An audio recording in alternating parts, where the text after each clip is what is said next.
अगर आपका एक्सरे या एमआरआई दिखा रहा है कि चोट लगने की वजह से आपको ओडोंटॉइड या डेंस में फ्रैक्चर हो गया है, तो ये क्या होता है और इसका कैसे इलाज होता है। आइए हम इस मॉडल की सहायता से आज समझते हैं कि ये क्या है और इसका इलाज कैसे होता है। सर्वाइकल स्पाइन में जो सेकंड वर्टिब्रा होता है ऊपर से, मतलब ऊपर से जो दूसरा मणका होता है वो ये होता है। इसमें इस तरह से एक पैक जैसी चीज निकली हुई होती है। ये जो प्रोट्रूजन है इसको हम डेंस कहते हैं। तो इस ओडोंटॉइड को या इस डेंस को अगर फ्रैक्चर हो जाता है तो उसको डेंस फ्रैक्चर या ओडोंटॉइड फ्रैक्चर कहते हैं। अब इसमें तीन तरह के फ्रैक्चर होते हैं। एक होता है इसकी टिप पे, यहाँ पे इस जगह पे हो जाए, दूसरा है यहाँ पे हो जाए, या तीसरा यहाँ पे इसमें फ्रैक्चर हो जाए। तो ये तीन फ्रैक्चर पैटर्न होते हैं जिसके हिसाब से इसका ट्रीटमेंट बदलता है और इसका आउटकम भी बदलता है। ओडोंटॉइड फ्रैक्चर में एक खास चीज जो समझने वाली है वो ये कि ये काफी दिक्कत कर सकता है अगर ये यूनाइट ना हो तो, क्योंकि इससे ऊपर का जो स्पाइनल कॉर्ड होती है, स्पाइनल कॉर्ड जो यहाँ पीछे से जारी होती है, ये दबने के चांसेस बहुत हो जाते हैं। तो अगर ये सही से जुड़ता नहीं है या टेढ़ा जुड़ता है तो जो स्पाइनल कॉर्ड यहाँ से जारी होती है उसको दबा सकता है। तो टाइप 1 फ्रैक्चर जो कि ये सबसे ऊपर का होता है, इस फ्रैक्चर में तो नॉर्मली हमें सर्जरी की जरूरत नहीं पड़ती। इसमें हम कॉलर या फिर हेलो लगाते हैं 8 हफ्ते के लिए और उसी से ये ठीक हो जाता है। दूसरा फ्रैक्चर होता है जो इस जगह पे होता है।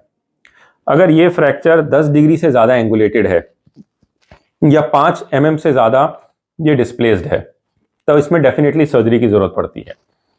अब इसमें सर्जरी भी दो तरह की होती है।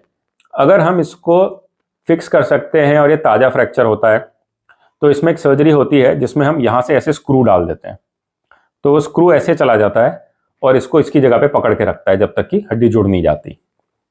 तो एक तरीका तो ये है कि हम गर्दन में आगे से सर्जरी करें और ऐसे एक स्क्रू डाल दें।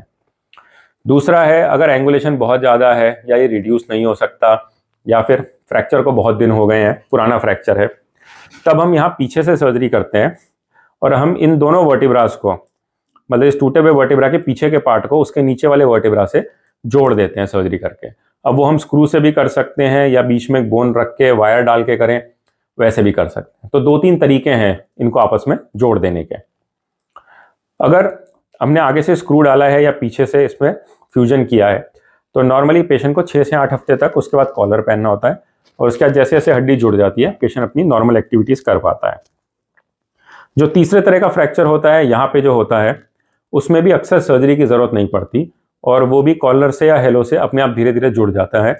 लेकिन अगर वो डिस्प्लेस हो रहा होता है तो हो सकता है फिर हमें इसमें सर्जरी की जरूरत पड़े। तो अगर आपको ओडोंटॉइड फ्रैक्चर या फिर डेंस फ्रैक्चर है आपके एमआरआई या एक्सरे में और आपको नर्व कंप्रेशन के सिम्टम्स हैं तो देर ना करें, तुरंत अपने डॉक्टर को दिखाएं। हो सकता है आपको सर्जरी की जरूरत पड़े। ज़्यादातर केसेस में सर्जरी की जरूरत नहीं पड़ती और अगर हम जल्दी ट्रीटमेंट शुरू कर देते हैं तो पेशेंट पूरी तरह से ठीक हो जाता है। Thank you. अगर आपको हमारा ये वीडियो पसंद आया तो हमारे चैनल को सब्सक्राइब करना ना भूलें और ज़्यादा से ज़्यादा शेयर करें।